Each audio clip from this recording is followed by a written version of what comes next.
Welcome everybody to the Gender and Health Seminar Series. My name is Rosemary Morgan. I am on faculty at the Johns Hopkins Bloomberg School of Public Health in the Department of International Health in the Health Systems Unit. And I host started last year hosting a Gender and Health Seminar Series, and this is the very first seminar of the year on this series. And I'm very pleased to welcome Dr. Stephanie Nixon, who will be talking to us today about anti-oppression in public health, as well as Dr. Rupa Dutt, who will be giving us some opening remarks. But before we move on to the presentation, I just wanted to highlight some courses in gender and health at Johns Hopkins Bloomberg School of Public Health for those that may be interested. I myself teach the first course on the list, which is Applications to Gender Analysis within Health Research and Interventions in second term. And you'll see here, there's a course on masculinity in health, there's courses on women's health and gender, on LGBTQ health, as well as gender-based violence and life course perspectives on health. Of course, there are more courses that are relevant, but I just wanted to highlight a few. So before we move on to Dr. Nixon's presentation, we're going to start with some opening remarks by Dr. Rupa Dutt, who is the Executive Director and co-founder of Women in Global Health. So Dr. Dutt is a passionate advocate for gender equality in global health and a leading voice in the movement to correct the gender imbalance in global health leadership. She is also a practicing internal medicine physician. Dr. Dutt is particularly committed to addressing issues of power, privilege, and intersectionality that keep many women from global health leadership roles and to opening up spaces for the voices of these women to be heard. Determined to build a movement to transform women's leadership opportunities in health, Dr. Dutt co-funded Women in Global Health in 2015. Today, Women in Global Health has more than 25,000 supporters in more than 90 countries and continues to grow. With more than 14 chapters on 4 continents, Women in Global Health is changing the conversation about women's leadership in health at global, national, and local levels. So Rupa, over to you. Great, thank you, Rosemary. Really delighted to be here. So I'm actually going to have a very short slide deck that I'm going to try to share here. So Rosemary, I think you just have to give me the ability to share. I think you should have that. Okay, all right, let's see. Okay, great, thank you. We can see everything clearly. Okay. All right, wonderful. All right, to kick off, well, thanks for that warm introduction, Rosemary. And, I wanted to really ground today's conversation about looking at, the distribution of really gender and more broadly diversity when it comes to global health leadership and decision making. So very briefly, Women in Global Health is a global movement. We're striving to challenge power and privilege for gender equity in health. And that's why today's conversation is incredibly relevant for us. And it's a model that we've actually been using to share with our chapters on how they can approach power and privilege discussions and breaking down and doing a power analysis of the context that they're operating in. And our movement, as Rosemary has highlighted, is really distributed throughout the world, and we're continuing to grow and have chapters, almost 23 in the pipeline at this point in time. So when we take a look at global health leadership, we talk about this pyramid of global health leadership, which is very unbalanced. And as you can see, taking a look at the very base of the global health pyramid, when you look at the social workforce, and these are the people that are providing social care responsibilities, 90% of them are women. When you go up the pyramid and look at the next base level of the health workforce, 70% of the health and social workforce are women. But as you go to the middle part, which is really where decisions are happening, whether it's in the academic sector or it is in government and policy making sector, what we start seeing is that women are represented much less than averaging between 20 to 30% range. And then when you go to the private sector, which is at the very top, where there is a lot of power, a lot of influence, a lot of money, women are represented less than 5% of Fortune 500 healthcare companies in the top executive level. And so if we just look at this purely from a gender breakdown, we can see that global health is very gender imbalanced in its distribution of decision-making power, and while health is being delivered by women, it is being led by men. A more recent data analysis done by Global Health 50/50, a research initiative that's housed out of the UK, looked at the breakdown based on representation of leadership, depending on where leaders are coming from, lower middle income countries or mainly low resource settings. And what they found is that when you take a look at senior leadership in global health, only 17% of CEOs and board chairs of global health organizations are from LMIC settings. And when you take a look even further, and again, talking about much more that we're going to be discussing today is the intersections of multiple identities. Women, especially from lower middle income countries, represent less than 5% of CEOs and senior leadership roles in global health. And when you compare that to the fact that global health is really targeting most of the interventions, 80% of those interventions are going to populations based in LMIC settings, there's such an imbalance between who's making the decisions, who's setting the agenda, and who is on the spectrum of really receiving interventions, but not necessarily getting to design the solutions. And we know that is quite problematic. At Women in Global Health, we have 10 ways of how we approach challenging power and privilege and doing things differently.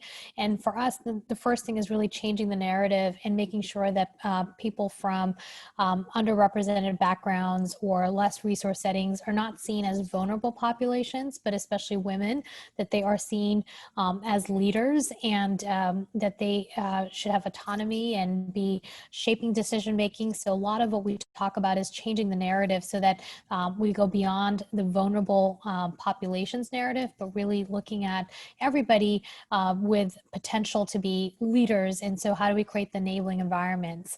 I'm not going to go through all of these 10 asks and the way that we approach things, but a few that I wanted to really highlight is that we hardwire in the very beginning being inclusive and making sure that the movement is being shaped by women from all parts of the world, and being very intentional about having women from the global south. And what that means is, for us, we have set a target that all the resources that are being mobilized to support the global movement, 70% of that toward chapter development is really targeted toward low resource settings. Moreover, we're also really trying to look at issues where we know that are quite sensitive, but where power imbalances are very significant in the health sector, and that is really around the unpaid work that women do. So 50% of what women do in the health sector, which is about 1.3 trillion annually, remains unpaid in the informal sector. And so what we want to really do through our movement and with our global partners is recognize this unpaid work, start counting it, and working toward acknowledging it and formalizing it at the national context level. And then finally, really a lot of what we are promoting is using a gender transformative approach. And you can learn more about this. This is where we have pulled from schools of thought that have come from transformative leadership, really trying to root out the drivers of inequity. So creating programs and policies that create gender enabling environments, gender equal environments for all genders to thrive, but especially when we look at things from a sort of binary perspective, really from men and women, while acknowledging that there are all genders present.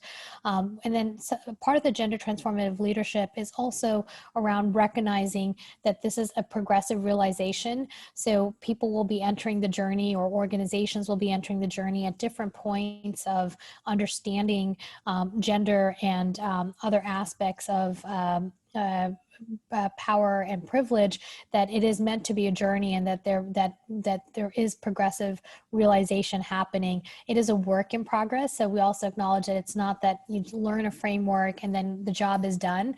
It is really also acknowledging this is an individual and organizational practice that needs to constantly be happening and be part of every program of work, every decision, every interaction, and that it is a work in progress and it is a practice.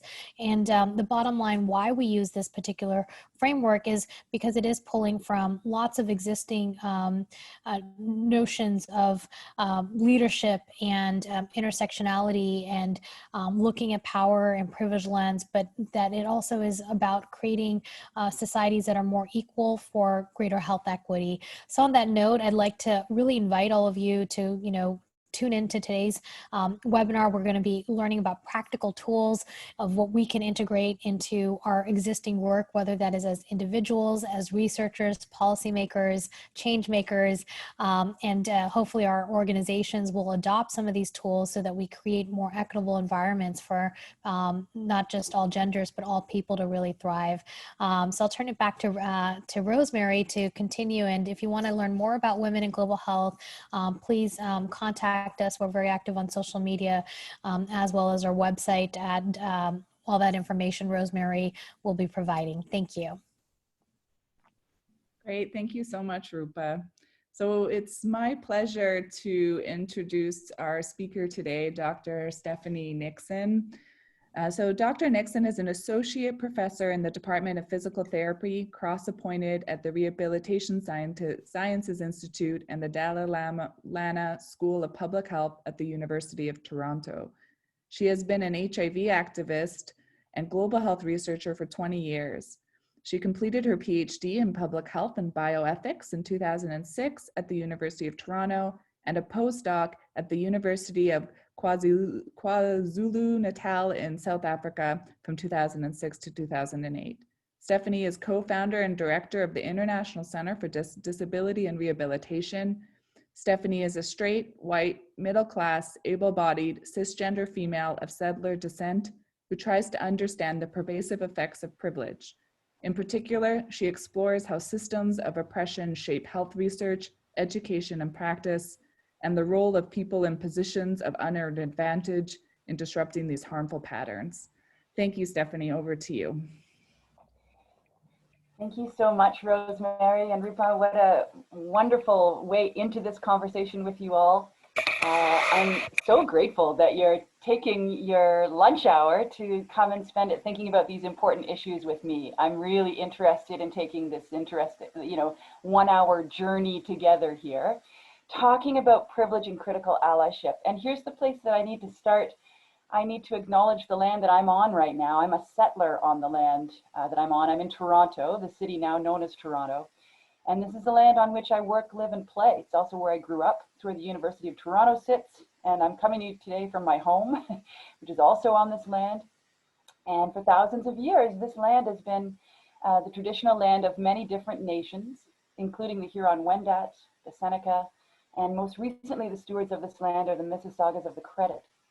But Toronto, which comes from the word Takaranto, meaning the meeting place, this meeting place is still the home to many, many thousands of Indigenous folks from across Turtle Island, now known as North America, including Métis and Inuit. And I'm very grateful and paying close attention to the opportunity and how it comes to be that I am on this land. These are important ideas to have in our minds all the time, especially when we're considering the topics we're discussing today. And so with that, I want to also acknowledge wisdom, because there's not a single idea that I'm going to share with you today that's new. There's no new ideas. Everything I'm translating today these are ideas that folks who have historically been pushed to the margins have been trying to explain and argue and persuade people like me to understand for decades and centuries. And so what's coming to you today is not any new ideas. These are ideas that have been circulating for ages, but rather what is perhaps a bit novel is the way that I'm seeking to translate them, the metaphors I'll be drawing on. And I've come to learn about these ideas not through all of the degrees I got in health and health equity. Like many of you, I'm in the middle of this field and doing work in equity and getting I had a clinical degree and then some graduate degrees, including in public health. And the things I'm going to talk about today never came up once. They never came up once. All of these ideas, which are first year undergrad in other fields, right? Like gender studies and Indigenous studies and critical race studies, etc. It did not come up at all in my clinical or public health training. And so I consider myself quite a late bloomer. It was when I was well into my faculty position as a global health researcher doing HIV social science research in Southern Africa that I kept tuning into the bad feeling that I had in my stomach, that something was off, that there were ways that I was structured in this work, that no matter how I behaved, there were power hierarchies I simply could not flatten with my behavior. And it led me to question, why don't I have a way of thinking? How can I come to have a way of thinking about how these big power structures might operate? And that led me outside of the academy, outside of the academic world, to more activist movements, to realize there is such a thing as anti-oppression. And actually, it's incredibly powerfully important for everything that I do in health, from teaching to practice to research. And so with the platform that I've had, which is a very safe institutional position as a professor, and the body that I'm in, which is very, very safe because of the color of my skin and my straightness, etc., my middle classness, there was room for me to start exploring these issues in ways that others can't. And it was through those conversations that I came to the ideas I'm going to be sharing today. And so I need to honor many, many of the folks who, with their generosity and wisdom, who have helped me to come to see it this way. And and it's been especially Black and Indigenous women. And there's a number of them who are named on the screen here that I want to give thanks to. And so this way of thinking, and when Rupa said the idea of I'm going to deal with practical tools today, I am going to deal with practical tools. And the way I'm thinking about it is that I'm going to give you a framework. I'm hopefully by the end of our hour together, you're going to have a vocabulary, a way of thinking about and talking about issues of privilege and what they have to do with systems of inequality that provide the tools with which to more meaningfully engage around issues of health equity. So that's what we're dealing with today. And it's the ideas that are in this article and also a webinar, another webinar that's online. If you want to go back and have a look another time, we can pop that into the chat box later on. And so here's what I want to do for our hour. The workshop that matters, right? This is a workshop, and the workshop that matters is the one that's going on in your head. The workshop that matters is the one that's about to go on in your head. This is your hour. I'm enjoying what I'm doing over here, having this chance to share these ideas again. But really what matters is what happens for you in your world, in the room that you're in right now. And so what I want to do is give you the even better chance to connect with some of these ideas. And if there's one thing that virtual teaching and learning has taught us, or maybe emphasized, it's how great we are at multitasking. The number of things I have going on my screen when I'm truly listening to perhaps a talk is amazing. So I'm actually going to assign you 3 additional tasks to do while you are participating in this workshop. And here they are. And I want you to actually get out a pen and paper if you can, or open up a separate window or on notes on your phone, somewhere where you can jot down the answers to these 3 questions as they come to you through this workshop. So the first heading that I want you to write down is this one. What is an insight that's new to me that I really get? So this is something that lands, that as we're going along, you're like, oh, that is important, and I understand it. And you jot it down. Jot down that little message to yourself as you go. And hopefully there's more than one, but jot down at least one as we go. The second category you can call muddy. So this is something where you're like, ooh, this feels really important. And I don't totally understand it, but I know it's important, right? It might be that you're feeling curious about this, or something feels off. You're like, I don't totally agree with the way this is being characterized. This is muddy for me still. And a note while we're here about the chat box. So I'm going to have you pretty busy as we're going through this workshop, despite all the blah, blah, blah didactics so far. And I can't see the chat box easily while I'm sharing the screen. So what I would like you to do is, if you're having technical issues, yeah, use the chat box to talk to Rosemary and get that sorted out. But if you're having conceptual questions, collect them under muddy. All right, collect them under muddy, and we'll roll around to trying to make sense of them a little bit later in this workshop. Now here's the third. How do you feel as you lean into reflecting on your privilege? And this is a disruption of the usual ways we are taught to engage in this kind of work, or at least the usual ways I am. I feel like I've been taught forever that to be an academic is from the neck up. It is only thinking. And that if you have feelings, you need to quickly get rid of them, right? That this is all an intellectual enterprise and we need to get the arguments right. And I've even done that with 1 and 2. I've asked you to try and tune into the arguments that you feel like you've got or are still muddy. With 3, I am asking you to tune into how this work feels, because this is the thing with systems of inequality. They are embodied, right? They are embodied. And so we cannot think our way out of oppression. We cannot intellectualize our way out of oppression. And so part of the work we need to do, part of the learning that we collectively need to do, part of the work that I find extremely hard to do because it doesn't come easily to me, is paying attention to how this work is embodied. And so I want you to pay attention to, at any time during this workshop, if you actually note a change in your body. Like if there's anything that happens at a time where suddenly your pulse literally quickens, you can actually feel yourself getting a bit like that, or that your scalp prickles, or that your tummy starts to feel a little, right? Or emotions. Pay attention to that too. This is so important. I mean, something's happening, right? So it could be, this is making me sad. It could be, oh, I'm noticing I'm getting angry. It could be, I'm noticing I'm feeling like this is futile, right? I'm feeling a bit paralyzed right now. And then the third I call uninvited reactions. And these are the messages that zip into our minds that we're not intending to have, but just zip in there, that are trying to sabotage your openness to this new learning, such as, that can't be right, or that's the wrong wording, or I already know this. Any of those, when those pop into your mind, just note it. With the body, the emotions, the uninvited reaction, your job with them is to just clock them, just note them.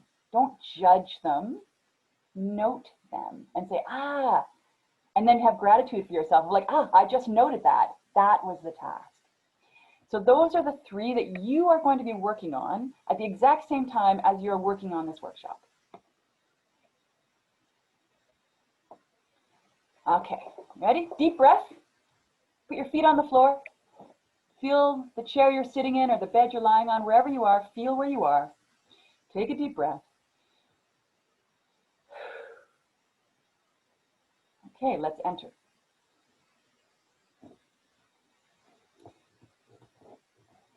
So I'm starting our workshop today not as a 101. I'm starting with assuming that we have a shared assumption.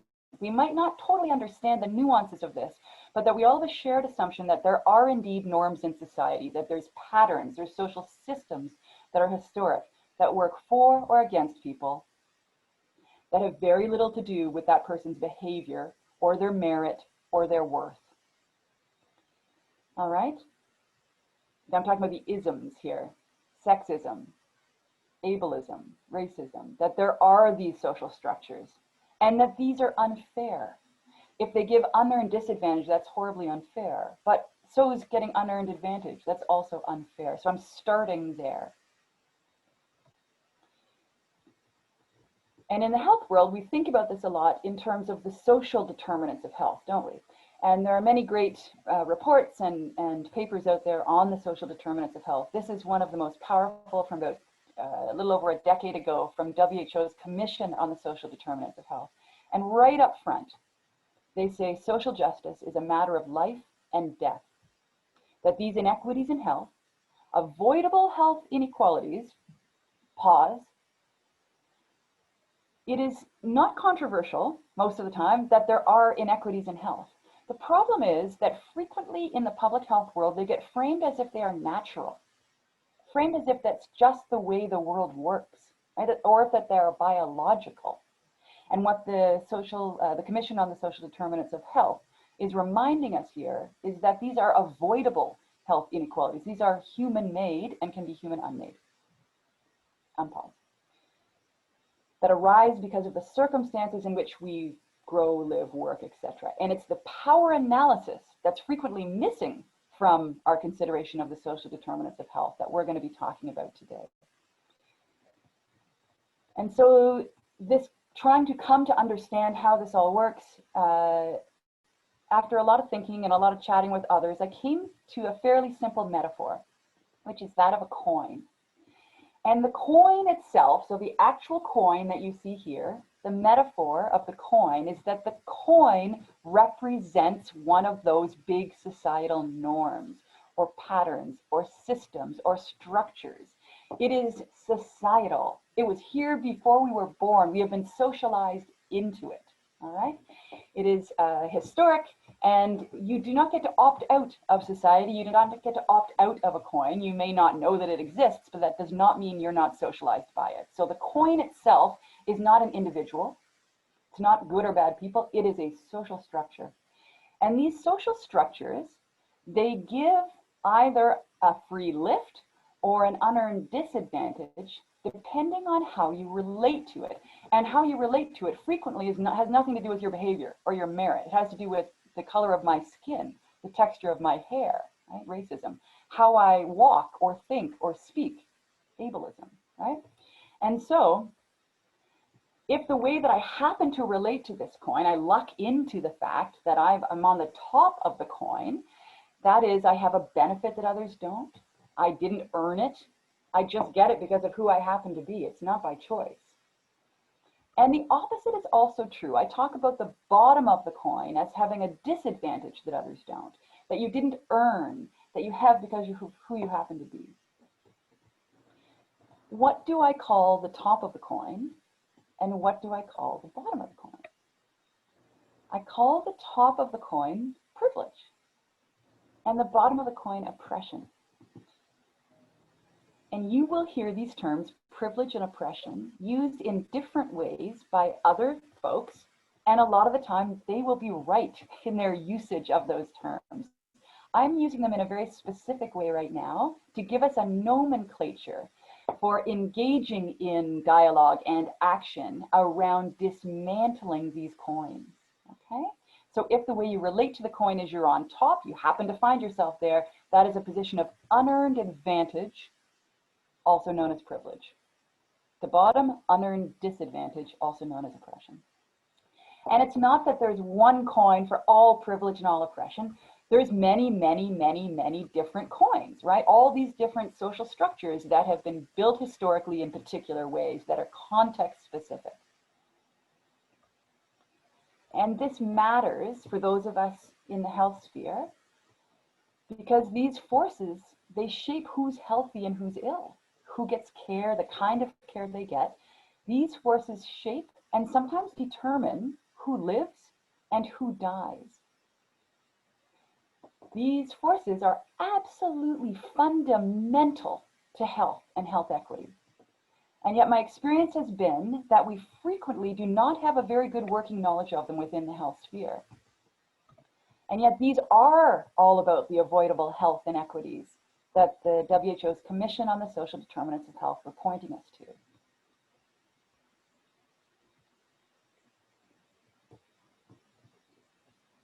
A reminder that you've got your 3 questions that you're asking yourself as we go through this work together. So let's link this to equity. Frequently, when I think about equity and when I've been parts of conversations or learning about it or talking about health equity promoting programs, it frequently gets framed as if equity is a particular point or a particular group, as opposed to it being relational, right? I'm thinking about it as relational in this case as the difference in outcomes between the top and the bottom of the coin. And so I want to talk about this relationship, and I want to invite you to help me think through what do we call, in general, what do we call the groups of folks on the bottom of the coin whose health is worse because of the unfair disadvantage that these folks receive from coins. So in general, what are some of the names that we give to groups on the bottom of the coin? And you don't need to put this in the chat box because I can't see it. Rather, call it up in the front of your mind. I want you to come up with at least 3, just to the front of your mind. What are the names of three names that we give to groups of folks whose health is worse because they're on the bottom of the coin? Go. Yes, I am reading your minds. Yes, exactly. We call them marginalized populations, right? Disadvantaged communities, high-risk groups, high-risk populations, hard to reach populations, hard to serve, priority populations, key neighborhoods, etc., etc., etc. And I bet there are some that you came up with that I didn't name just now. Yeah, that's right. That's right. Let's do the top of the coin. What are the really common terms we have to describe groups of people whose health is better because of the unearned advantage that they receive from systems of inequality, from the coin? What is the corollary? All right, what is the really common terms we have for all those groups of people who receive, who have better health because of these, because of the coin?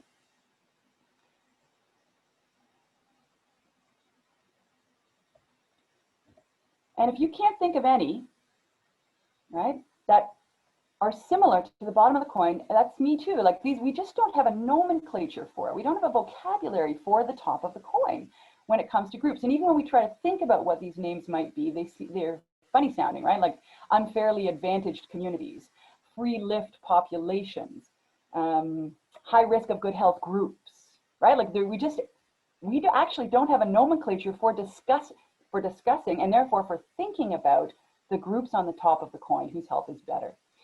And I would argue that when we have discussions about equity and health equity, not only do we invisibilize or disappear the top of the coin, I propose we actually disappear the coin itself.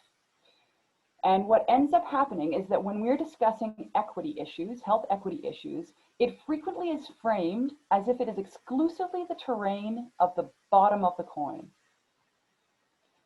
When we are discussing equity and health equity issues, it is frequently framed as if it is exclusively, as if it's only groups on the bottom of the coin.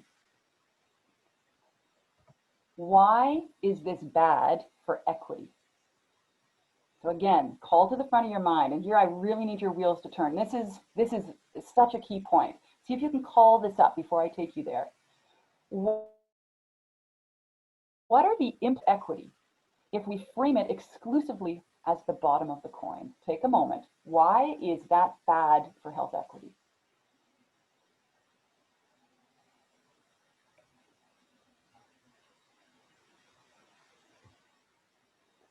Yes. Again, yes. I think what some of you were thinking is that here's one way of putting it. What we frame as the problem in the first place, all right, what we set as the problem in the first place, instantly sets the universe of possible solutions that can follow. What we problematize, what we view as the problem in the first place, sets the universe of possible solutions that can follow. All right, or put another way, it limits, by thinking about equity exclusively as the bottom of the coin, it limits the thinkable solutions to those that address the problem of the bottom of the coin. And we will never come up with problems that address the coin or the top of the coin because they were never seen as part of the problem. Now, should we be addressing the problem of the bottom of the coin? Of course, that's a horribly unfair position to be in, right? We absolutely should be trying to do reparative work for groups of people on the bottom of the coin. But it frequently gets, because we've disappeared the coin, the problem of the bottom of the coin frequently gets framed as behavioral, right? As a personality flaw of the folks that are there, as opposed to being about unfair disadvantage received from the coin. So that's one of the biggies. I have one that's possibly even bigger though, that I need us to get to, that's fundamental for our work in this field. What is one more, and I'm sure you have others beyond two, but what's one more reason why it's bad for health equity if we disappear the top of the coin? And here's a stepping stone to help you get there in your own minds. How does disappearing the top of the coin allow someone like me, by which I mean white, middle class, cisgender, able-bodied, etc., how does it, disappearing the top of the coin, allow someone like me to understand my relationship to my work on health equity?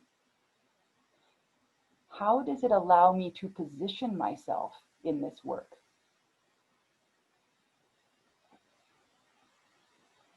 And the answer is, it allows me to position myself as not on the slide whatsoever, right? There is no top of the coin. I'm not even in this system of inequality. It allows me to position myself as neutral, unconnected to this system of inequality. It allows me to frame my orientation to this work as altruistic. It allows me to be seen as courageous for this bold work I'm doing as someone on the top of the coin trying to dismantle the coin or help the folks on the bottom, as opposed to what is actually my place in this work, which is that I am complicit. That the same structure that's created the unearned disadvantage, that's produced the ill health of these folks on the bottom, has given me unearned advantage. I am part and parcel of this system.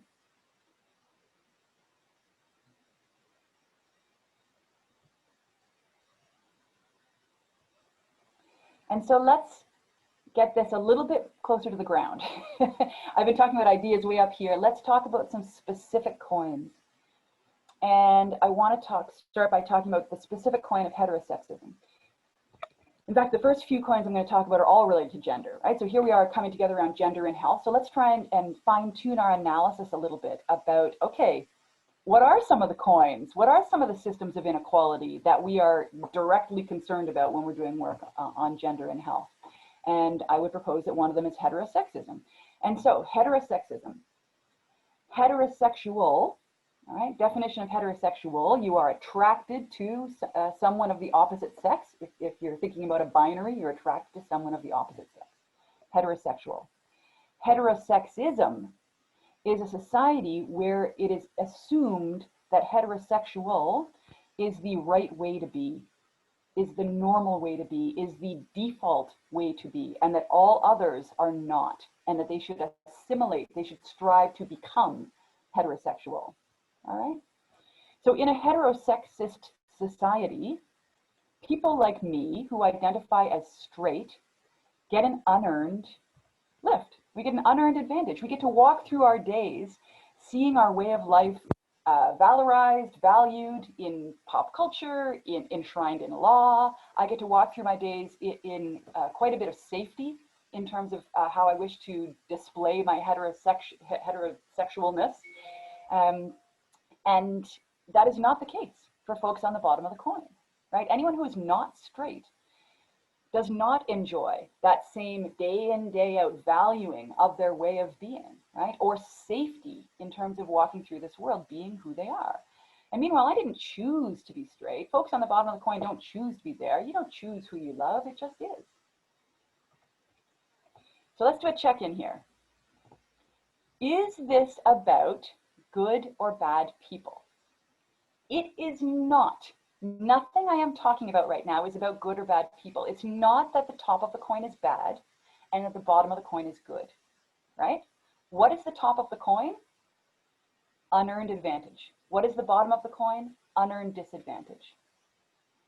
So if someone were to say to me, one of my queer friends say, oh, you and your heterosexist privilege, it is not an insult. It is a statement of fact, right? I'm like, yeah, good point.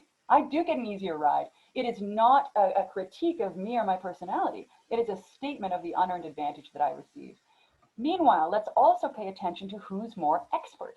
Who is more expert in terms of how heterosexism plays out in society?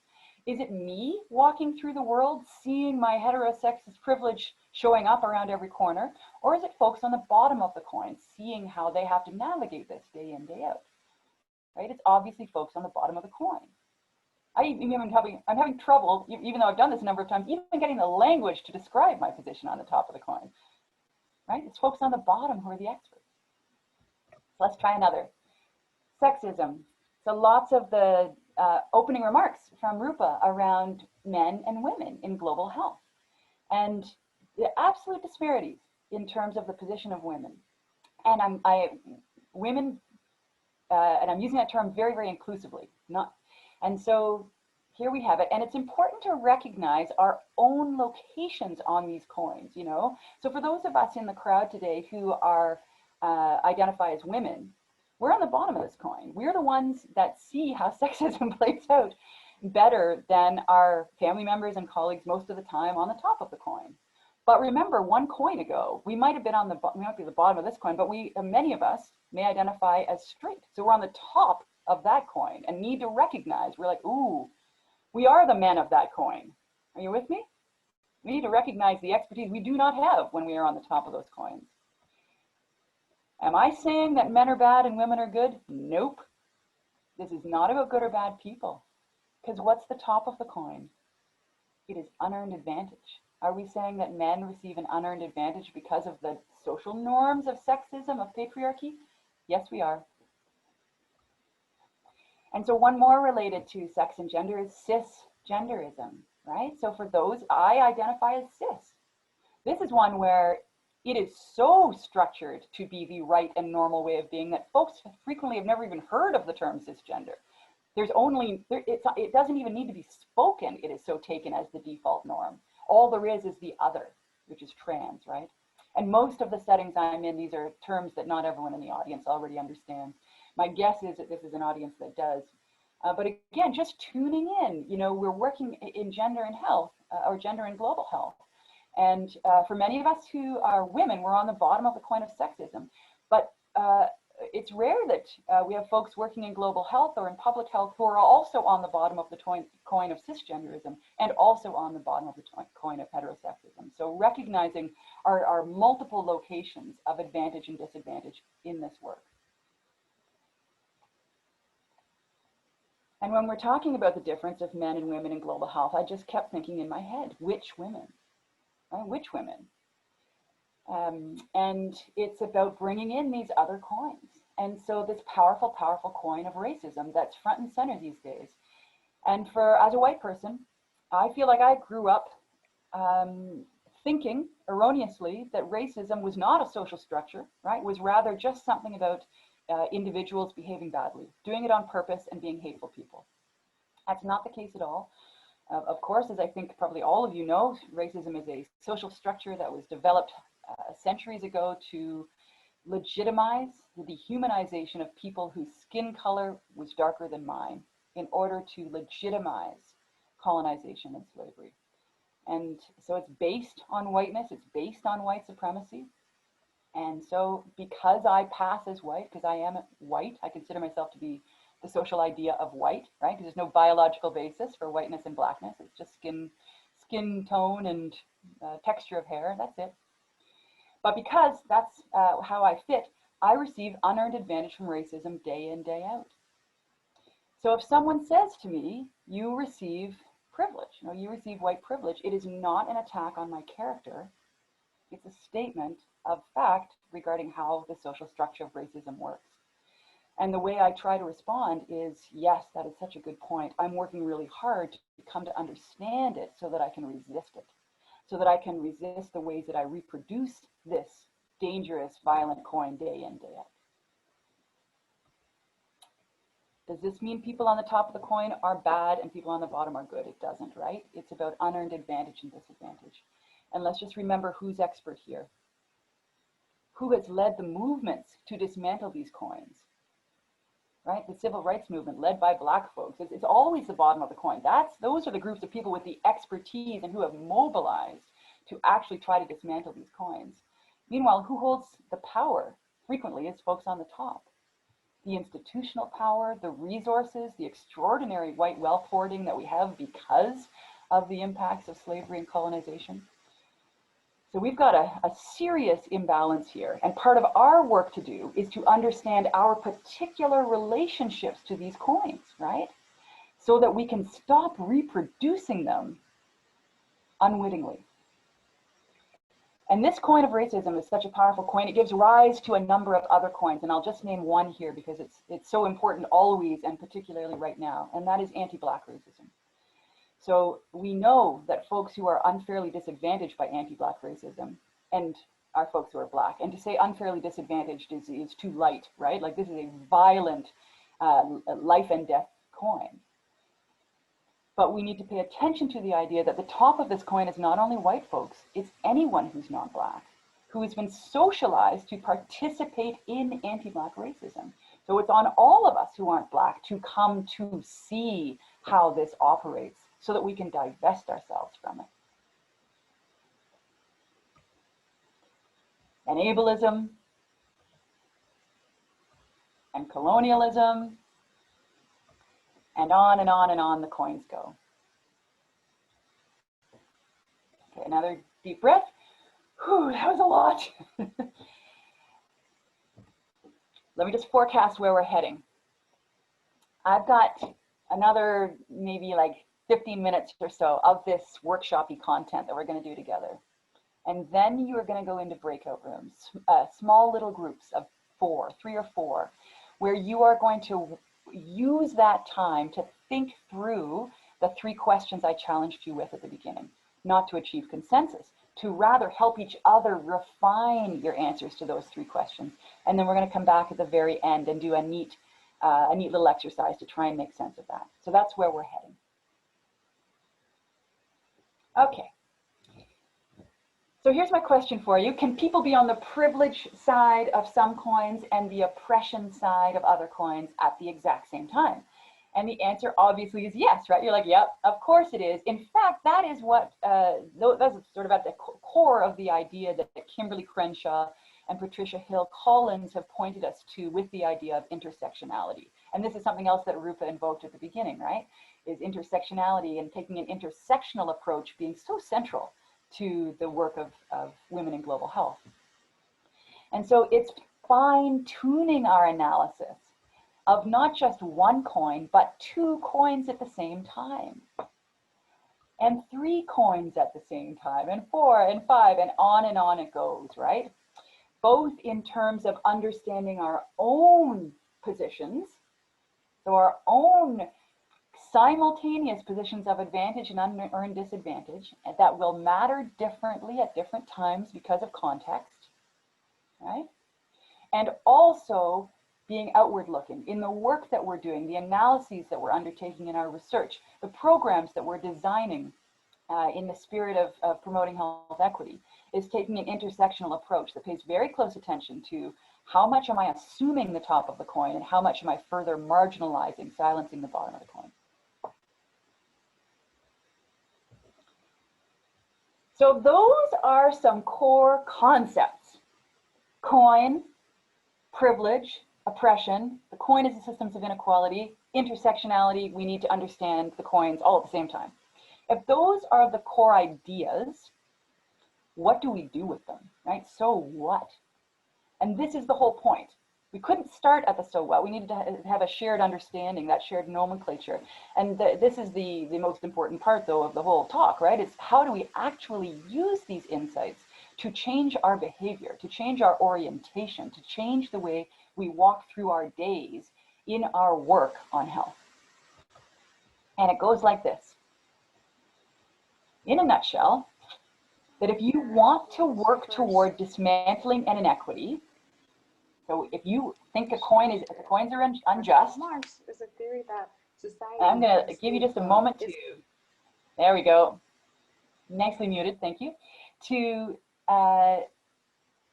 if you want to work towards dismantling a coin, then different actions are appropriate depending on your position of professional conflict because that inequity. Okay, so different actions are relevant here depending on whether you relate according to the top or the bottom of that coin. So pick one where you're on the bottom. Pick any one where you're on the bottom, and it could be one that's a coin that isn't even reflected here. If you're wondering how to, what orientation is needed to dismantle that inequity, and it's on the bottom of the coin, then this is not the workshop we need, right? You don't need me telling you how to mobilize on the bottom of the coin. I'm so sorry, this is a little ridiculous. I need to just stop and take my puppy out of this room. Give me just 15 seconds. We're one of the thousands of families that got a puppy during COVID, and my little fella just woke up. So let me just move him out. Hey, Albert, here comes Lana.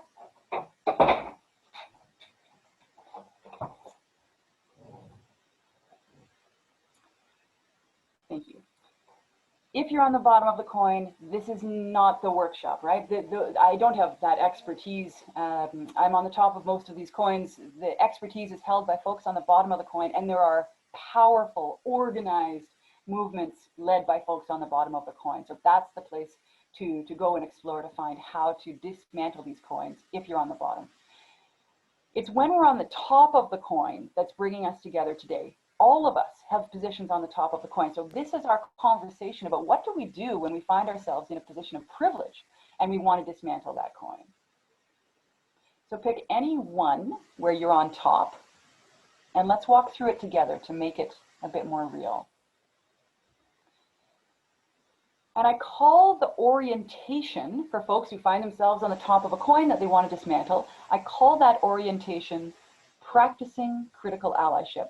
The name we give it here is less important. Far more important is what it means. So here's what it means. Here's what the orientation looks like for folks who find themselves on the top of a coin they want to dismantle. It's framed as an active, consistent, and arduous, really difficult practice. Okay, it's a practice. It's not an identity. It's not a moment. It is a practice. It's an orientation to moving through our days that involves unlearning and involves reevaluating, in which folks in positions of privilege, so top of coin, seek to operate in solidarity with folks on the bottom of the coin. And just think for a moment. In solidarity with, that is the orientation. In contrast to what? How is it that we are socialized to think we should be viewing our relationship to folks on the bottom of the coin? And public health is a big winner at this one. It's frequently we are taught that the right thing to do is to orient ourselves as trying to save or fix or help folks on the bottom of the coin, right? Why does that make no sense? Why does that not follow logically based on our understanding of what the bottom of the coin means and who is more expert, right? It's folks on the bottom of the coin. They're not victims. They're not helpless. They're not in need of our expertise from the top of the coin, right? Most of us don't even know there is a top of the coin. Don't even know there's a coin. Don't understand how it operates. It's the folks on the bottom of the coin that are expert, right? And so our job, the reorientation, is to rethink our orientation to the work of how do I work in a way that is accountable to folks on the bottom of the coin and work in solidarity with them. And you need to be able to understand that there's a coin and that you're on top of it in order to make this insight possible. So let's try this out. This is a reorientation. Here's the before. This is me, like first 15 years of my career. I, top of coin, use my expertise, right? Because I'm framed as superior. I get awards for the global health and I'm viewed as so courageous by all my parents' friends, et cetera, right? You can see what's wrong with that. I, this expert sweeping in to help everybody. No. But that's how it was. I use my expertise, top of the coin, to help. And whenever you hear help or save or fix, you get the alarm bells going. To help. It's like, whoop, that reflects a particular orientation, doesn't it? That's super problematic that we can see now. I use my expertise to help folks on the bottom of the coin.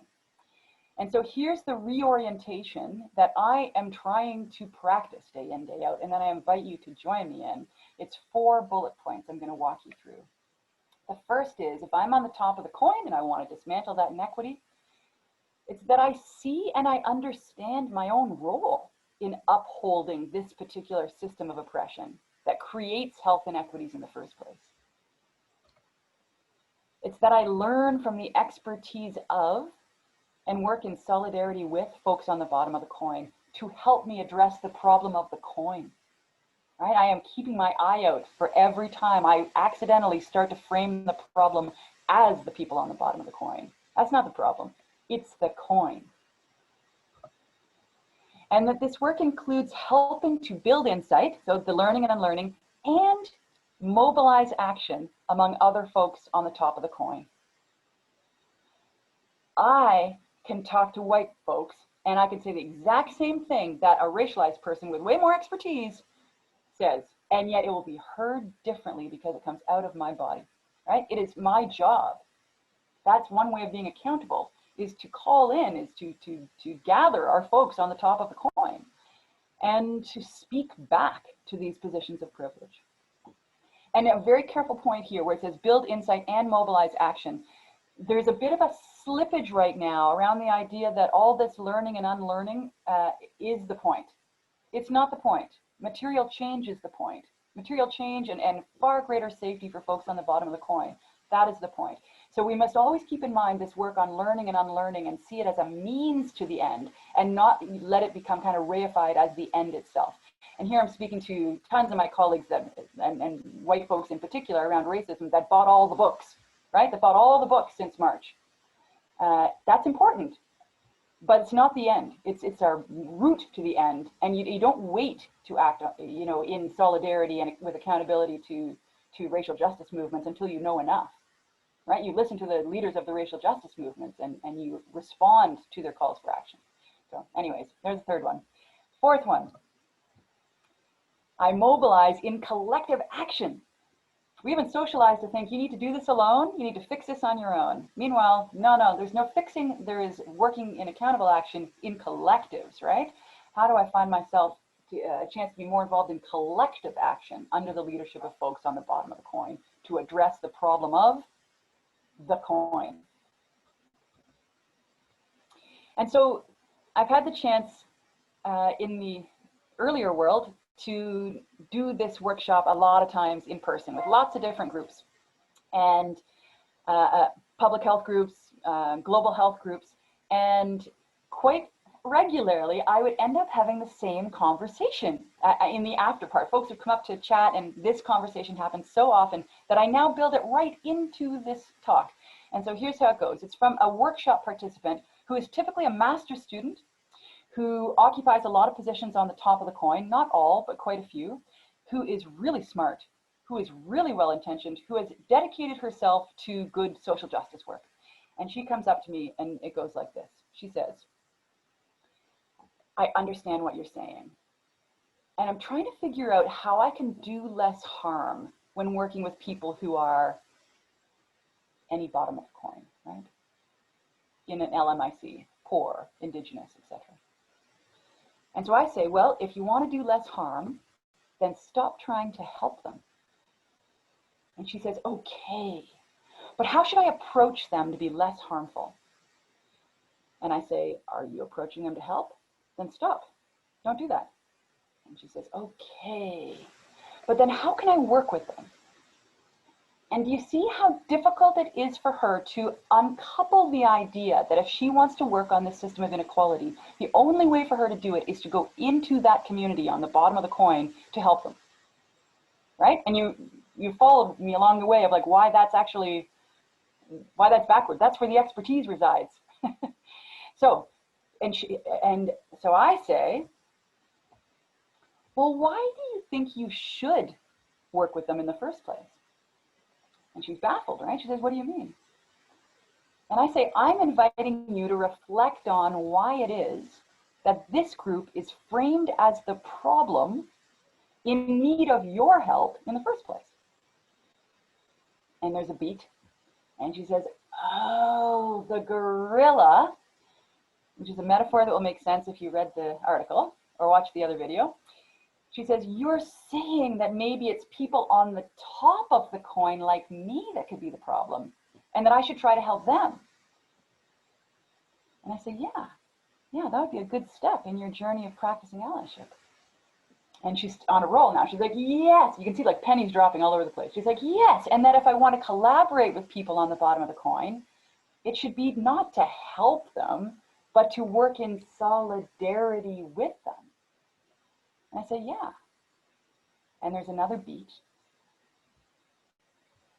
And you see her get perplexed. And she says, so how will I know when it's time to work in solidarity with people on the bottom of the coin? And I say, when they invite you.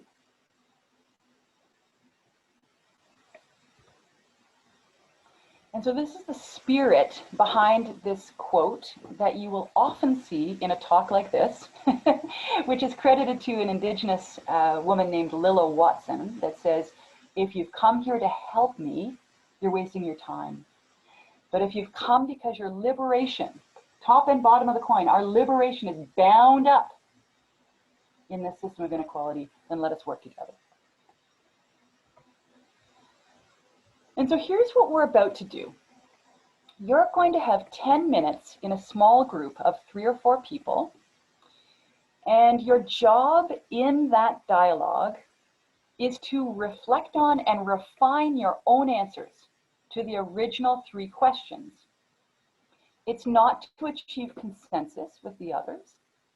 You don't need to discuss every single one of these questions. All right. What you need to do is listen to each other, have the conversation that you want to have, that you feel like, ooh, I'm buzzing about this. Have the conversation that makes sense for you to have. Listen deeply and see how much it can help you to refine your own answers to these 3 questions. And if that wasn't enough, I'm giving you one more task. I'm layering on one more multitasking meta challenge for you. This idea of practicing critical allyship, it's not something that we're going to do in the future once we learn enough about it. It is something that we are doing. We are doing it right now, right? Because it's privilege talking back to privilege, exposing systems of inequality, exposing complicity. We are doing it right now. And you're about to do it when you go into the breakout room. So I want you to think about that. Like, what does that mean actually if I'm going into this dialogue, paying careful attention to the idea that I want to practice critical allyship while I am in that conversation? And here's some of the things it might mean. Others are probably coming to mind for you as well. The first is resist the feeling of needing to appear like you've got it all figured out. Resist that assumption of expertise. This is built on the idea that we are embracing lack of expertise, right? And unlearning, imagining things differently, having our assumptions unseated. That's what's going on. And the second and third, pay close attention to your top of coinness and watch what's happening in terms of who takes space versus who gives space or who has space taken to speak. Just tune in. And then finally, this last one where you ask yourself, what might I be able to unlearn by paying close attention to the others in my group? Who knows what that might mean, right? But that's not the typical orientation that I'm invited to go into breakouts with. I'm often invited with, here's your task, get it done, and get it done well. This isn't that kind of breakout. This is digest. This is try out. This is synthesize. This is listen and support each other. This is connect the dots. This is be okay with being muddy, right? Okay, so these are the 3 questions that you're invited to roll around and try and refine for yourself as you're having the conversation you want to have. And now it's time for Rosemary to send you into those rooms.